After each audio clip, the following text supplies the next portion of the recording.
Hey guys, so today I'm going to be showing you how I sewed this cupcake dress.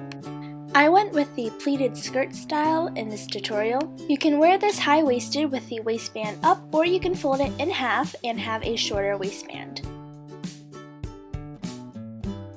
This video is in collaboration with 2 Cats and 1 Doll. Our theme was Kawaii Fashion, and click on the screen to check out how she made the Sleepy Bear purse.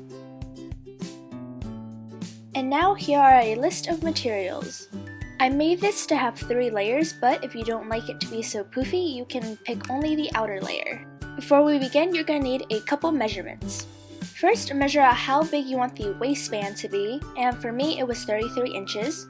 And then you need the length of the skirt, which mine was 12 inches. And I decided I want my pleats to be 3 inches wide. I picked a soft polka dot fabric that I want to use for my lining. I found this really cute ribbon bow tool that I'm going to be using to fluff it up, and this fabric with a really nice and cute cupcake print for the outside. First, I'm taking the lining fabric and folding it into fourths. We're going to start off by making an easy circle skirt for the lining. Now taking the waist measurement, you want to divide that by 4 and then add some seam allowance. Mark where it is on the tape measure and you want to go up until the fabric touches that number. Then you want to remember that location and then measure it up to that location from the corner. Now you want to hold the tape measure at the corner and kind of use it as a pivot point, and then taking your chalk, you want to go and mark a circle. And from the first quarter circle, you want to go measure to the length of your skirt, and then you want to take your tape measure and your chalk again and just mark it at that length. Afterwards, take your scissors and cut along the lines.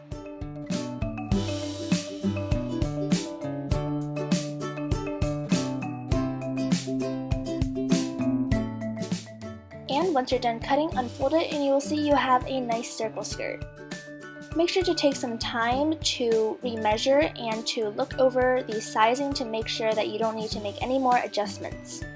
So I wanted this tulle fabric to peek out from underneath the skirt, so I made this a bit longer than the rest of the skirt length. For this particular fabric, each segment of ribbons are 1.5 inches in between, so I cut about 9 segments, so that was 13.5 inches. And make sure to cut many strips of this. And then take your cupcake fabric and, oh, alright, hello. Anyways, we're going to take this cupcake fabric and I want it to be at 10 inches since I wanted this part to be a little shorter than the rest of the skirt. That way, everything underneath the skirt will peek out from this layer and it's going to make it have a really nice, cute, frilly, and poofy effect. So here I'm just cutting at where 10 inches plus a little seam allowance is. Afterwards, you want to go and cut along the fold and you will have 2 equal pieces.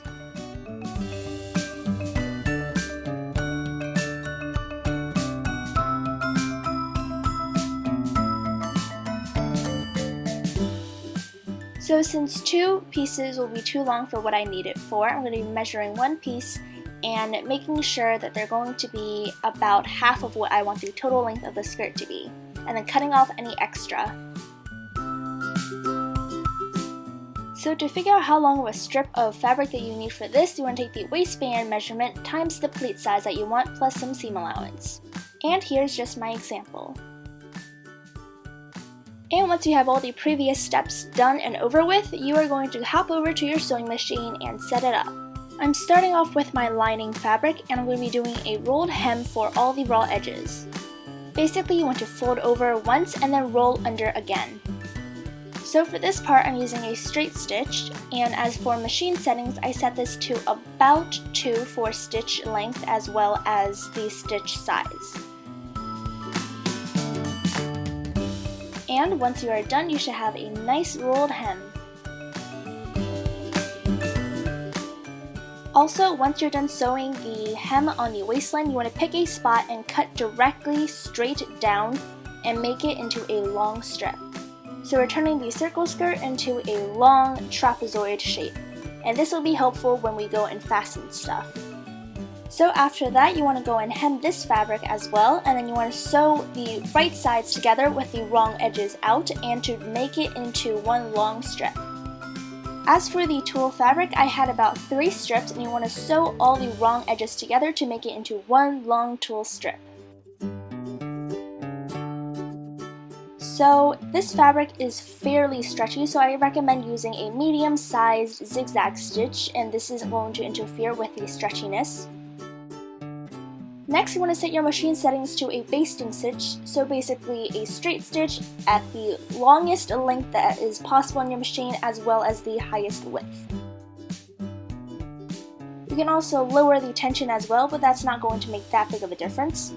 So basically you want to sew the basting stitch, and you are going to sew it on one side going straight down the length of the fabric. Keep in mind this is a very, very loose stitch, and I will be showing you the reason why we're doing this. So once you are done, you should have 2 little strings that came out of your machine, and one of them won't do anything, but if you pull on the other one, the whole fabric will start to scrunch up. So find the string that lets the fabric scrunch up, and you want to bunch this all up until it is about the same size as your waistline. This will make everything look scrunched up and puffy, which is a very cute look. Once you have everything scrunched up, you just want to take the tulle fabric and lay it on top of your lining fabric and then sew straight down with a straight stitch. I also ended up having a little bit of leftover tulle fabric, and you just want to go and cut that extra off. You want to cut it at a perfect length at the waistline, but then you kind of want to let the tulle taper off and get wider towards the bottom, and this will help with blending and stuff. And after this part, you want to go back and get your cupcake fabric, or whatever fabric you're using for the outside of the skirt. And you want to go and start at the seam where you join the 2 fabrics together, and this is where you want to start measuring out your pleats. The reason why we're starting at the hem versus at the edge of the fabric is because we don't want this pleat to end up having a seam straight down the middle.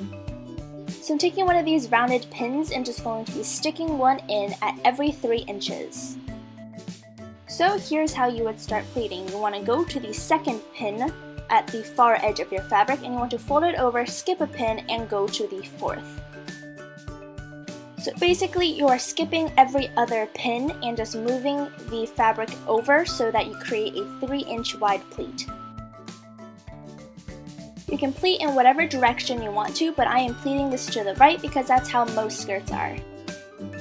So starting at the next pin, you want to skip the pin after that and then join the pin to the one after the one that you skipped.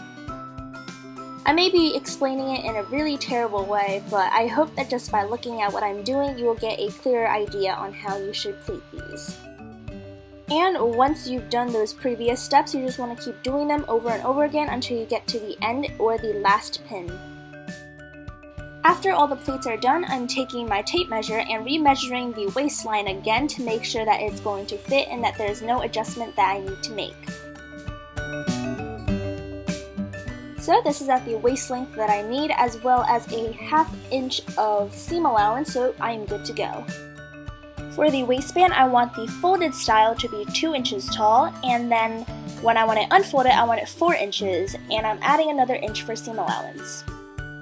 Once you've cut it out, you want to line the wrong sides together, and then make sure that the waistband length will match the skirt length before you start sewing and finalizing everything.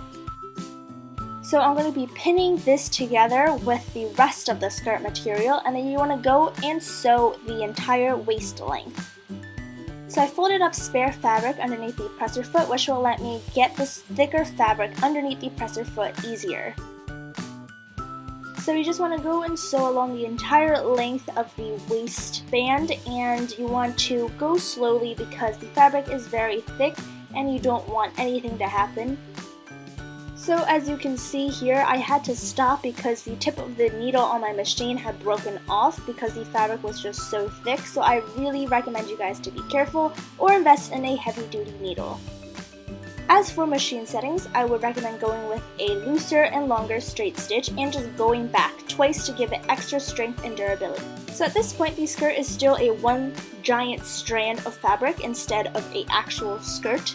So I am sewing up the edges and leaving about 2 inches away from the waistband that I'm going to later close up with some clasps. And so I'm just going to be sewing each layer. And the last part is to sew some hook and eye clasps by hand. And once everything is done, you should have a cute little skirt. You can wear the hem up or you can fold it over to create a shorter hem. And here I have just paired this skirt with a cropped white lace tank top. And if you haven't already, I highly recommend you go and check out 2 Cats and 1 Doll's video on her channel, and I'll have all the links down below. So thank you all so much for watching this video, and I hope you enjoyed it. If you did, don't forget to hit the subscribe button and leave a feedback down below telling me what you thought of this video. I love you all so much, and I will see you in my next video. Bye!